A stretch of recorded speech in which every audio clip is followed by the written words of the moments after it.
How's it going? In this video, I'm going to show you how to press enter in WhatsApp without sending. So we'll open up WhatsApp and come into one of our chats.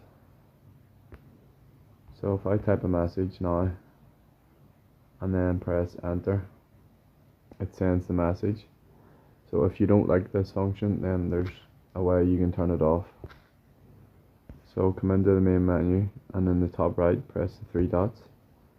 Come down and open your settings, and then what you want to do is open up the chats sub menu here,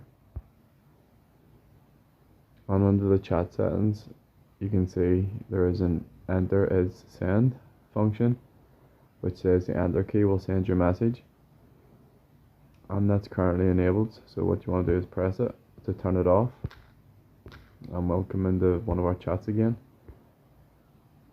and we'll type in the message and then press enter. It creates a new line.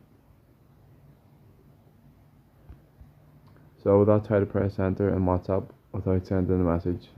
Thank you for watching.